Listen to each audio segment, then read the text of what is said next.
He plantejat aquesta xerrada amb dues parts. Una, què és el que he fet, i la segona és què és el que he après, que són dues coses molt diferents. I començo recordant una cosa que per mi ha estat important, que era, quan era petit, molt petit, jo volia ser un gos. Era el meu somni, era ser un gos, i durant molts anys, crec que fins i tot a casa vaig aconseguir que la meva mare em lligués amb un collar en les potes de la taula i em comportés com un gos perquè era la meva il·lusió, era ser un gos. Preferia ser un gos que una persona.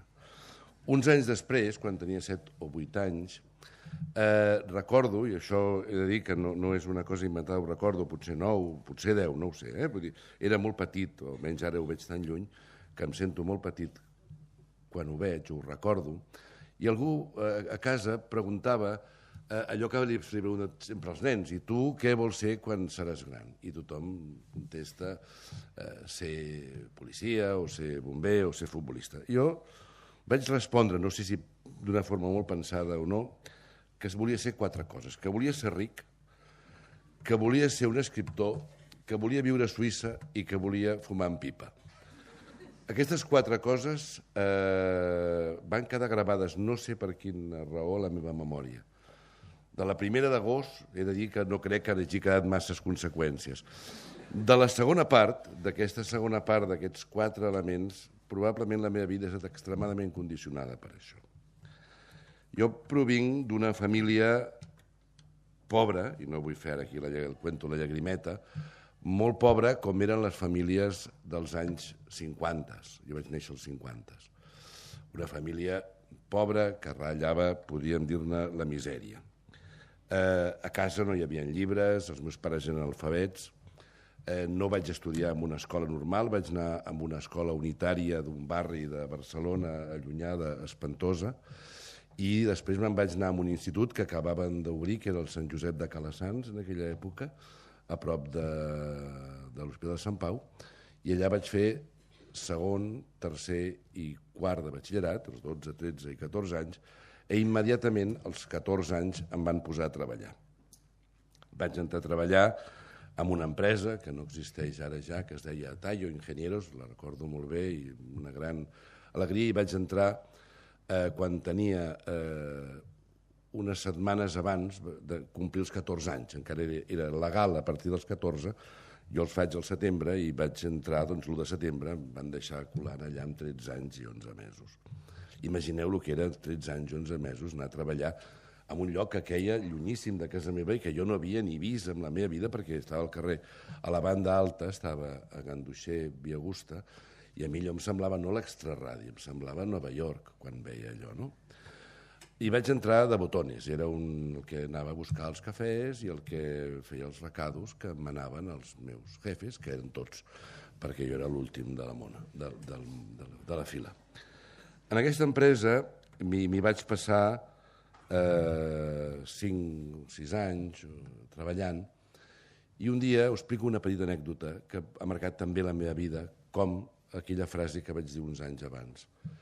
Cada divendres per la tarda els directius d'aquesta empresa, que era una empresa molt de punta en aquella època, es dedicaven a portar tecnologia, en els anys, estem parlant de l'any 70, 71, 72, 73, per tant, sí, 70, una cosa, sí, 70, no m'equivoco, portaven coses molt avançades i tots eren enginyers els que hi treballaven, menys els 2 o 3 administratius i jo, que era l'últim mono, no?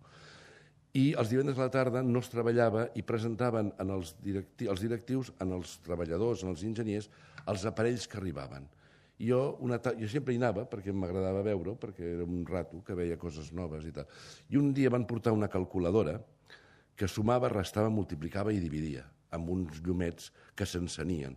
Eren les primeres calculadores digitals que havien arribat. Es deia Unitrex i ningú li va fer cas. Tots els enginyers van mirar allà i van dir això, quita, perquè representaven Hewlett Packard i coses que realment tenien moltes tecles. Però jo vaig veure aquella calculadora i vaig pensar això s'encén i suma. En un moment, en una època en què la gent era una Olivetti, no sé, a la meva edat recordaran que feies així i sortia un paper. I vaig mirar aquella màquina i quan se'n van anar la vaig estar fent servir i vaig pensar, això no està malament. I li vaig dir al director, érem pocs, érem 20 treballadors, dic, això qui ho vendrà? I em va dir, ningú ho vol, no ho representarem. Jo li vaig dir, li importaria que jo ho vengués? I em va dir, per què no? M'és igual. Diu, mentre ho facis fora de les hores de feina, doncs no tinc cap problema. I vaig dir, bueno. I jo tenia 15 anys, I vaig agafar aquella calculadora i me'n vaig anar aquella tarda a la Porta Ferrissa amb una botiga que venien calculadores d'aquestes Olivetic de paper, que estava al costat d'un Cines. No sé si recordareu un Cines que hi havia en baix a la mà dreta, que ara és una botiga de moda. Doncs allà hi havia una botiga molt important de calculadores. I li vaig ensenyar i aquell senyor em va dir, ui, quita, això no interessarà a ningú. Però jo anava al col·legi nocturn i li vaig dir, si no li importa, ho vaig fer amb doble intenció, li deixo i vostè l'ensenya i demà la vinc a recollir a la mateixa hora. I diu, i què val? I no recordo, sí que ho recordo més o menys, valia 200 pessetes de cost i jo li vaig dir a aquell senyor que em volia 400. Va dir, vale, me'n vaig anar i la tarda següent vaig tornar i l'havia venut. Vaig pensar, tate, i n'hi havia 10. Me'n vaig anar corrent, no vaig anar a classe, vaig tornar a les 9 calculadores i en 24 hores les havia venut. Me'n vaig anar al director, la setmana següent li vaig dir, l'importaria, jo em dedicaré a això de vendre les calculadores, l'importaria una condició, firmar-me un paperet, conforme, jo seré l'únic que m'encarregaré de les calculadores, aquestes que ningú vol. I com li va fer gràcia, un nano jove i tal, m'ho va firmar. I vaig dir, però això va en sèrio, Molt bé. Vaig vendre milers i milers de calculadores. Vaig passar de guanyar 4.000 pessetes a guanyar-ne gairebé 100.000, entens? Que era, en aquell moment, una xifra extremadament elevada i que em va convertir en poc temps en la figura d'aquella empresa i realment el nen llest de l'assumpte. Però hi havia un problema. Jo tenia un somni. I aquest somni venia de la meva afirmació inicial de la meva infantesa, que era els llibres. Jo, no sé per quin motiu, sempre m'ha agradat molt els llibres, sempre m'ha agradat llegir, i vendre calculadores vaig pensar que no era el meu, encara que el que m'agradava molt era guanyar tants diners, que era una part del meu somni també. Tants diners que jo tenia 5 o 6 amics, que tots eren uns miserables del barri, i teníem una taula en un restaurant que es deia Les Delícies de Frància, que encara existeix, al carrer Montaner, i 3 dies a la setmana els convidava tots a dinar. I dinàvem allà i pagava jo, i anàvem a un restaurant que en aquell moment era un restaurant de lujo, era un restaurant realment molt bo. Però jo tenia el somni dels llibres. Vaig abandonar aquella empresa, la vaig deixar, i me'n vaig anar a vendre llibres que en aquell moment estaven prohibits per al carrer. O sigui, vaig muntar una paradeta, era els anys de la transició política, i jo entremig havia entrat a militar al Partit Comunista, qui no és comunista de jove, conseller, després no pot anar a gaire lloc, no? Vaig dedicar-me a vendre llibres prohibits a les Rambles i no era un bon negoci, però era una cosa que m'agradava molt. Vaig començar a escriure, vaig començar a escriure articles, vaig convertir-me en col·laborador de Mundo Diario, que en aquell moment era un diari d'esquerres, dirigit per un home molt de dretes i molt ric, que era el senyor Auger, i em vaig anar introduint en el món del llibre, que era una mica un dels meus primers somnis. Vaig entrar a treballar a Seix Barral, d'aquí vaig conèixer el món editorial. Després vaig treballar per la Generalitat durant un temps, fent la primera campanya, les publicacions de la primera campanya contra el tabac que va fer la Conselleria de Sanitat, amb el doctor Laporte com a conseller. I amb tot això ja van transcórrer els anys meus diguéssim, d'aprenentatge. No vaig ser mai un bon estudiant perquè no vaig anar mai a un bon col·legi. Vaig tenir una mala educació primària, una mala educació secundària i una molt dolenta educació universitària. No parlo cap idioma, els parlo tots, però no parlo cap idioma correctament. No sé llegir un balanç, n'he llegit milers i he comprat empreses i les he vengut, però si em poseu un balanç al davant me n'en sortiré, però veureu, el que en sap molt, veurà que no en sé suficient, encara que soc prou llest, com per fer creure que en sé i al final guanyar-li la partida, si cal. No? Però he tingut una molt mala educació i això n'he sigut sempre molt conscient, era l'educació dels pobres, no oblideu que en aquell moment l'educació no era el que és avui, teníem una educació molt diferenciada als pobres i als rics, però el que sí que tenia era realment una sèrie d'il·lusions, una sèrie de camins que no volia deixar de transitar. Entre ells era fer una empresa editorial que jo veia que en castellà existia, jo era nacionalista, soc nacionalista, veia que no existia en català i jo veia que Anagrama, Tusquets, totes aquestes editorials que eren les coetànies a mi, publicaven els llibres que jo volia llegir. I, en canvi, el rotllo dels catalanistes d'editors publicaven uns cunyassos que no m'interessava de res. I jo el que volia era llegir el que publicaven els altres. I vaig pensar, si ningú ho fa, ho farem nosaltres. I vam crear una editorial per intentar ser una editorial vinculada a la nostra generació, havia passat la transició, estàvem en una època de democràcia, i a més, nosaltres probablement érem una generació que no teníem cap complexe davant ni del castellà ni davant d'aquest mercat que es anava obrint a la internacionalització, els autors estrangers cada vegada tenien més èxit, i la creació de Columna, que va ser una aventura en la qual jo hi he dedicat 20 o 22 anys, probablement ha sigut la meva aventura vital i professional més gran. Va ser uns anys d'un cert èxit, d'una certa... Les coses van anar bé, jo crec que les vam fer bé, hem sigut, o vaig ser, una miqueta un promotor prudent d'un projecte empresarial, però alhora tenia molt clar que nosaltres havíem de ser la millor editorial catalana, el referent del sector, l'editorial més competitiva, la que s'havia de menjar els peixos petits i la que s'havia de convertir realment en la reina del mambo del sector on havia ficat. I això, en certa mesura, les coses ens van anar bé i va ser possible. Professionalment, en paral·lel, com jo volia protegir molt, i això és una cosa que heu de fer els que es fiqueu en una empresa pròpia en el futur, protegir molt aquesta empresa, que era la que realment m'estimava, vaig pensar que era una bona idea crear empreses al voltant que m'interessaven menys, però que poguessin significar en determinats moments un valor d'oxigen perquè no patís l'empresa mare, que era l'editorial, que era la que jo volia.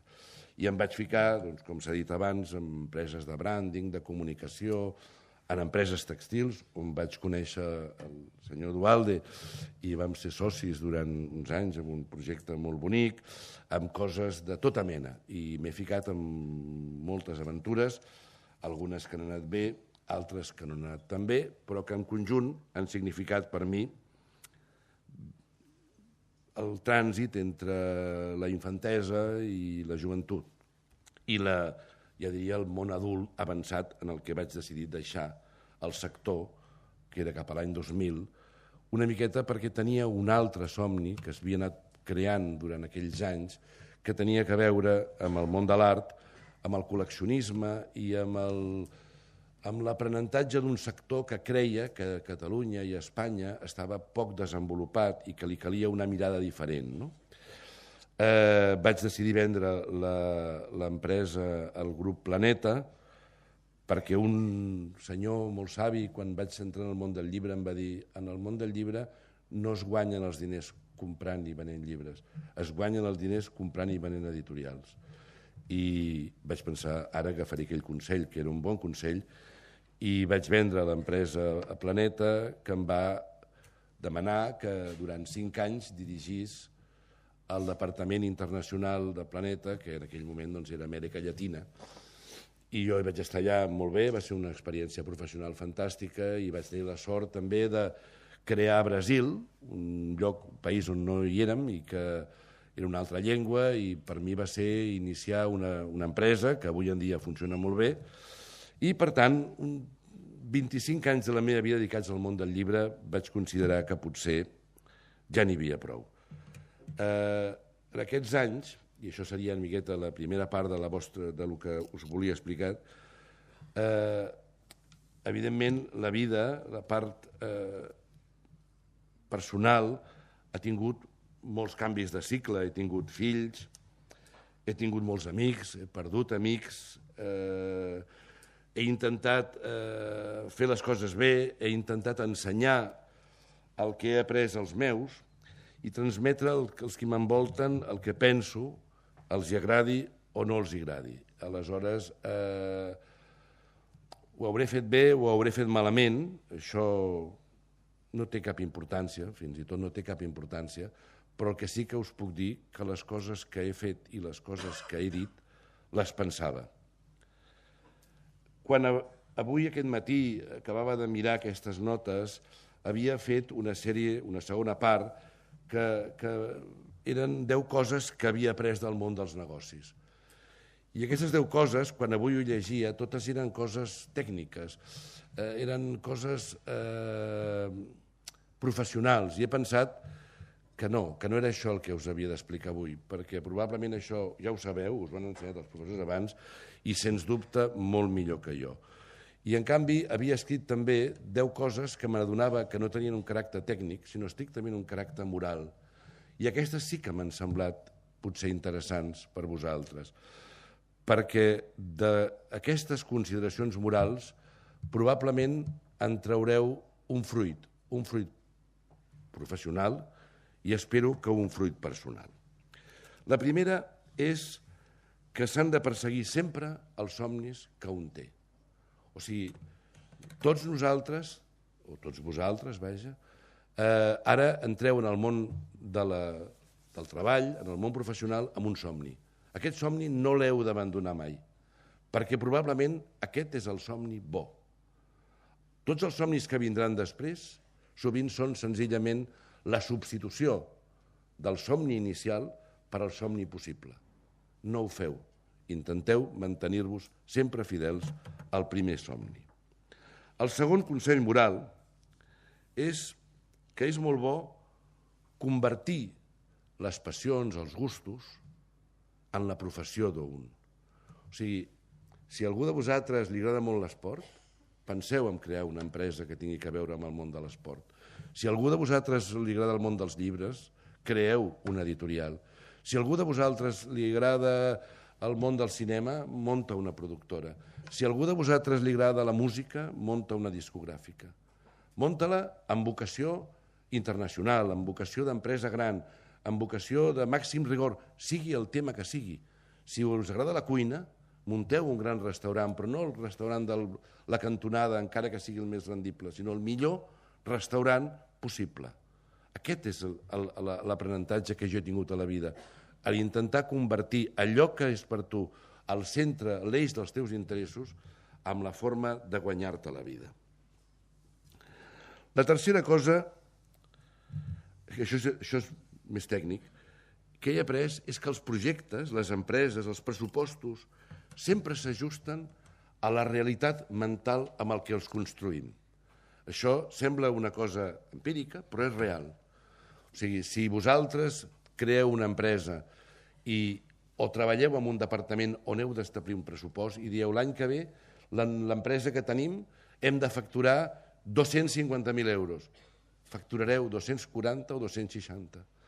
L'any que ve hem d'aconseguir doblar i farem 400.000 i fareu 380 o 420. Per tant, és molt important pensar sempre molt amunt. No tenir por, perquè la realitat s'apropa molt a el que mentalment tu estableixes. Quan tens por, tires enrere, i quan tires enrere t'apropes al fracàs. Quan ets valent, tires endavant, i la realitat t'apropa més cap a l'èxit. O sigui, hi ha alguna cosa que no sé com demostrar-ho, no hi ha cap llibre que ho expliqui, però jo us he de dir que durant anys ho he viscut, i per tant és una experiència que intento transmetre-us. La següent és que t'has de fer soci dels teus amics. O sigui, associeu-vos amb els vostres amics, no amb els que tinguin més diners, no amb els que tinguin més influència, no amb els que tinguin més... No, amb els amics. Un té que muntar empreses amb els amics, encara que heu de saber que després d'uns anys deixareu de tenir aquells amics per problemes dels diners, que forma part de l'essència de la vida. És així, però almenys a l'inici inicieu-vos sempre amb els amics. Després, que quan es comença un projecte s'han de buscar extremadament bé els referents. Quan munteu una empresa o treballeu en una empresa, mireu sempre qui és el millor internacionalment del que fa la cosa que vosaltres heu de fer o voleu fer. El més important, immediatament copieu-los. Copieu-los primer les formes. Si es vesteixen de verd, vosaltres de verd. Si van amb corbata, vosaltres amb corbata. Si van de texans i samarreta, de texans i samarreta. Copieu les formes. Segona cosa, no tingueu complexes per la mida de les empreses. Encara que tu tinguis una empresa de sabatilles molt petita i produeixis unes bambes i en facis 3.000, i la Nike en faci 3 milions al mateix temps, tu ets exactament igual que la Nike, perquè les samarretes, les sabatilles, són igual de bones o fins i tot millors les teves. Per tant, no tinguis mai por a la competència, a la mida de la competència. Després, no canviïs mai la primera idea. O sigui, la primera idea marca un camí, marca una línia i no la traeixis mai. S'ha d'anar sempre en línia recta. I després, des del primer dia, has d'actuar com si ja haguessis arribat. O sigui, has d'actuar com si ja hi fossis, com si pertanyessis al club, encara que sigui el primer dia del camí. Quan ets un empresari d'un sector i a la fira, tu arribes allà amb la mateixa seguretat que té el que té l'empresa 175 vegades més gran que la teva, perquè tu formes part d'aquell equip, encara que la seva sigui infinitament més petita. Una altra. Després, que és bo compartir la vida afectiva amb qui també comparteix el teu projecte professional. Jo, contràriament a el que opina molta gent, penso que és molt bo compartir amb la teva dona el treball. Per tant, que és bo que intenteu casar-vos o trobar parelles que els interessi la mateixa cosa que vosaltres. Així podreu treballar durant el dia i durant la nit. I, per tant, sempre és molt més productiu perquè sempre continuem parlant i els caps de setmana, les vacances, sempre et dona més productivitat, això. El temps és limitat i compaginar les coses sempre va bé. Després, anem a la setena consideració, s'ha de sempre ser molt dur amb els competidors. S'ha d'anar amb el ganivet a la boca i s'ha de ser brutal contra ells. O sigui, heu de ser dolents, heu d'intentar atacar-los per darrere, per l'esquena. Com pugueu, els heu de tirar a terra. Els heu de destruir, però només 8 hores al dia.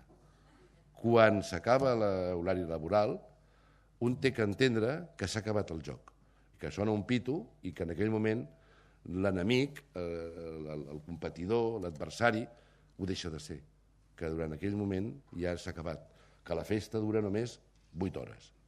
Però aquestes 8 hores sigueu duríssims, però després canvieu completament de posició. Després, una cosa molt important és que s'ha de saber dimensionar els diners. Quants diners voleu? I sobretot us he de preguntar per què voleu aquests diners. O sigui, és molt important saber quants diners vull. O sigui, què és el que vull guanyar, quina casa vull tenir, quins cotxes vull tenir, un voldrà un avió, l'altre voldrà una bicicleta, però és molt important ser clar amb tu mateix, de dir quins diners vull i sobretot per què els vull. Els diners no tenen valor en si mateixos, no tenen cap valor, això ho he après en molts anys. Els diners no té cap valor, no els acumuleu mai, gasteu-vos-els. Gasteu-vos-els per viure bé, per tenir bon servei, per menjar en bons restaurants, per comprar-vos les sabates que us agraden i no estalvieu. Visqueu bé, els diners són per això. Tot l'altre no li feu massa cas al que diuen. El 9è consell és saber que tot és relatiu a la vida, que per uns 1.000 euros és molt, per uns altres 1.000 euros és res, per uns 10.000 euros és molt, per uns altres 10.000 euros és res. I que vosaltres sou exactament la mida de les coses. Cadascú és la mida de les coses. Això és una cosa que heu d'entendre. Sou el centre de la vostra realitat. Per tant, les coses les dimensioneu des de la vostra mirada. I per tant,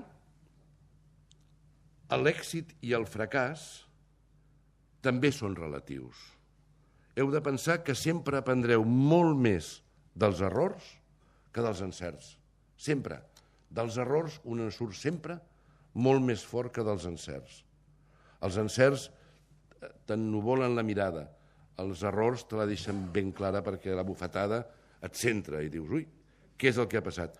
Aprendreu molt més de les coses que surtin malament que de les coses que us surtin bé. I per últim, heu d'entendre, no sé si, suposo que no soc capaç de parlar 30 minuts, que és el que m'havien demanat, després puc cantar o fer el que vulgueu, heu d'entendre que la felicitat d'un mateix és el més important. O sigui, estem aquí per ser feliços. Això és una cosa, fiqueu-vos al cap. Esteu en aquest món per ser feliços. O sigui, tota aquesta teoria que s'allunya del concepte de la felicitat, des del meu punt de vista és un gran error. No patiu mai, si us sentiu egoistes, quan penseu en aquest tema. Com us deia abans, vosaltres sou, cadascú és el centre i la mida de les seves pròpies coses.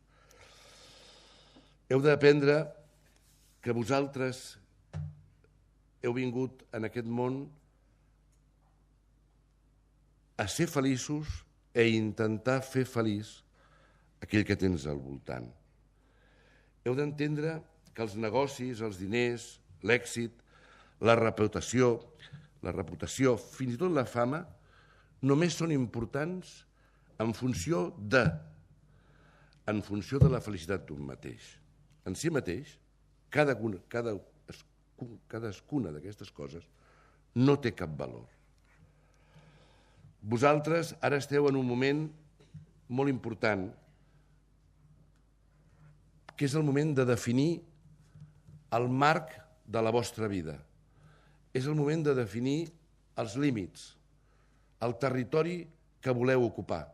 O sigui, ara sou com aquells exploradors americans que anaven a l'oest i els deixaven córrer i deien, quan arribeu on vulgueu, pareu, feu allà la bandera i marqueu una línia, aquest serà el vostre territori. Esteu en el moment de fixar el vostre territori. I no us equivoqueu en això,